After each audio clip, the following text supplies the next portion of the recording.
La sangre es mágica. Eso es lo que diría alguien si no sabe cómo funciona como tal la sangre o cuáles son sus funciones. Pero no, la sangre no es mágica. Tiene componentes bastante padres si vamos a hablar justamente de la fisiología de la coagulación.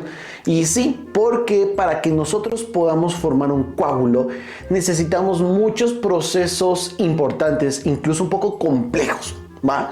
Sí nos va a doler un poquito la cabeza al estudiar la coagulación, pero te lo voy a explicar de una forma más fácil, ¿va? Para que lo puedas comprender y claro, para que puedas apoyarlo dentro de tu aprendizaje o dentro de tu estudio. Pero vamos a comenzar desde un principio. Supongamos que tengo una herida, ¿ok? Yo tengo una herida, el cual esta herida se expresa mediante un daño tisular, ¿ok? Este daño tisular puede ser un daño de la piel, tejido subcutáneo, el músculo, la piel, vamos a tener la epidermis, la dermis, lo que tú gustes, ¿ok? Este daño tisular se va a generar por una herida, ya sea por dos cosas, un traumatismo o también por una herida abierta, ya sea un objeto punzocortante, ¿ok? Puede ser cualquiera de estas dos, ¿ok? Un traumatismo también es considerado como una herida. Pero una vez que esta herida se genera, pues obviamente, ya sea traumatismo o de forma punzocortante, va a generar una salida de sangre, ¿ok? La sangre naturalmente tiene que salir. ¿Por qué? Porque en el daño tisular se dañan vasos sanguíneos, se dañan capilares, lo cual hace lógicamente que la sangre salga. Esto se le conoce como hemorragia, ¿ok? Hasta aquí vamos muy bien. Luego, pues mi cuerpo dice, yo no puedo perder sangre porque la sangre es muy importante para mí, así que tengo que detener esta hemorragia. Al momento que nosotros detenemos esta hemorragia, lo vamos a hacer mediante la coagulación, ¿ok?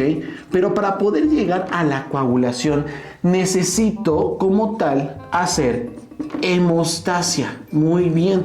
La hemostasia tú la has escuchado mucho en tiempos quirúrgicos, en quirófano, y la vas a escuchar muchísimo aquí. ¿Por qué? Porque para que nosotros podamos generar coagulación se necesita hacer hemostasia, pero la hemostasia se divide en dos. Se va a dividir en primaria y también se va a dividir en una hemostasia secundaria, ¿ok? Y a partir de aquí va a empezar nuestro video. ¿Por qué? Porque te voy a explicar cómo es que se genera una hemostasia primaria y secundaria para poder generar una coagulación.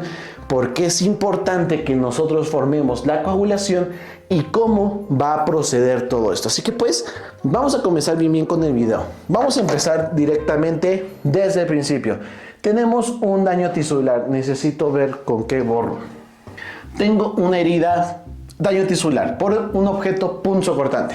Entonces aquí lo que va a pasar es que mi cuerpo va a activar algo que tengo en la sangre. Por eso te digo que la sangre tiene muchas funciones y no es mágica. Hay algo que se llaman plaquetas. Las plaquetas como tal se van a activar y van a aumentar como tal. Es decir, van a proliferar y se van a unir como hermanitas en la zona en donde haya un daño tisular. Entonces, en el daño tisular, supongamos que fue en el brazo. Las plaquetas van a llegar como tal al sitio de la herida tisular y las plaquetas se van a unir, ¿ok? Una vez que se unen, pues se tienen que adherir a la herida para proteger, ¿ok? Entre ellas agarran manitas, supongamos que tienen manos, entonces se van a agarrar las manos y se van a pegar como tal a la herida. Pero no se pegan con arte de magia, sino se van a pegar gracias a una sustancia muy importante que nosotros tenemos, el colágeno. Entonces, las plaquetas más colágeno se van a formar como tal, se van a unir y van a formar una masa de plaquetas granuladas, ¿ok? Para que lo puedas comprender mucho mejor. Hay un daño tisular, existen plaquetas. Las plaquetas se van a unir, pero para que se puedan unir y adherir a la herida necesitan colágeno. Colágeno, no sé escribir, perdóname. El colágeno es como si fuera su pegamento. Entonces, al momento que se une el colágeno con las plaquetas, se va a formar la adhesión plaquetaria y se va a formar una masa de plaquetas granuladas. ¿Pero qué crees? Esta masa de plaquetas granuladas no me sirve para nada. Así es, la puedo retirar, incluso se cae bastante fácil. Incluso esta masa de plaquetas granuladas es soluble, ¿ok? Ahorita vamos a ver ello. Entonces mi cuerpo me dice, híjole, pues esta hemostasia, que por cierto es la hemostasia primaria, no sirve de mucho, es lo que dice mi cuerpo. Voy a activar la hemostasia secundaria. Entonces, una vez que se hace todo esto, se va a activar la hemostasia secundaria. Y esta, ¿qué crees? Nos duele muchísimo la cabeza al momento que la estudiamos, ya que la hemostasia secundaria prácticamente es la activación de la cascada de coagulación. ¿Y qué es lo que me interesa de esta cascada de coagulación? Su producto, bueno, uno de los productos finales, que es la fibrina, ¿ok? La fibrina me va a ayudar muchísimo a reforzar la masa de plaquetas granuladas y, como era soluble, la hace insoluble. Pero Toño, ¿qué onda con esta activación como tal de la cascada de coagulación? Cuando vemos imágenes de esta, pues sí nos entra un poquito de dolor de cabeza porque es muy difícil a veces aprendérnosla. Te voy a explicar un método bastante sencillo, ¿ok? Que es, por ejemplo, tienes primero, la primera cosa para podértela aprender es de esta manera.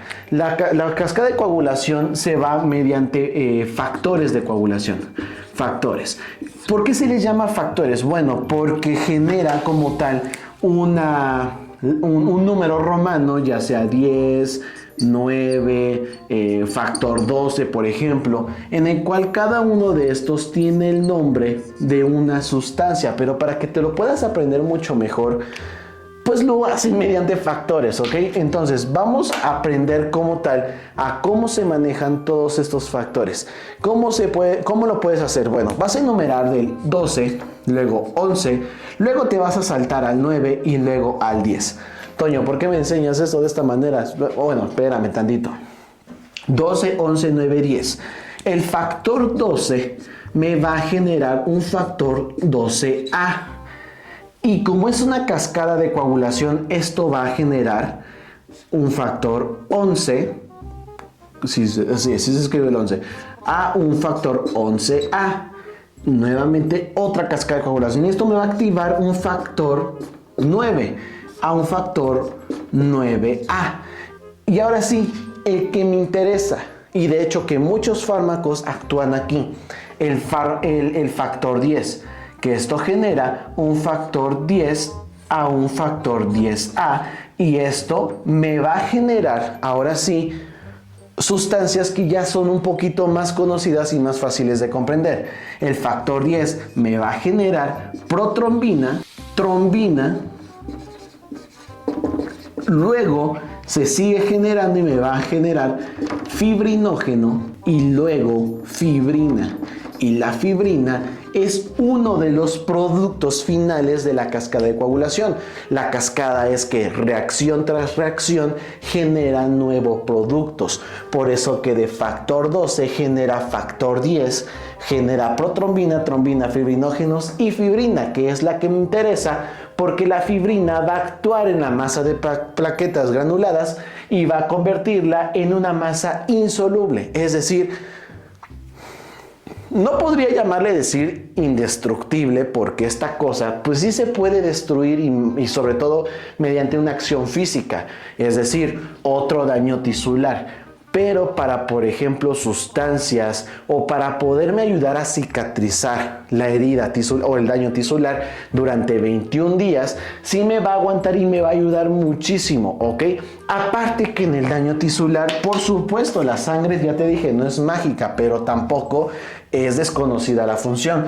Tengo un daño tisular, obviamente me va a generar dolor, obviamente me va a generar inflamación, obviamente me va a generar eritema y también va a subir la temperatura corporal. Bueno, temperatura corporal, no, pero la temperatura en la zona de la herida tisular, ¿ok? Y esto me va a generar más reacciones. Por ejemplo, el dolor, la inflamación sobre todo se puede generar mediante aumento de las ciclooxigenasas, mediante aumento de las prostaglandinas, etc. Cuando estamos hablando de un traumatismo, la inflamación llega a generar un traumatismo, sí genera un daño tisular. ¿Por qué? Porque este daño tisular, aunque la sangre no sea externa, nosotros conocemos los hematomas, o bueno, los moretones, para que me entiendas.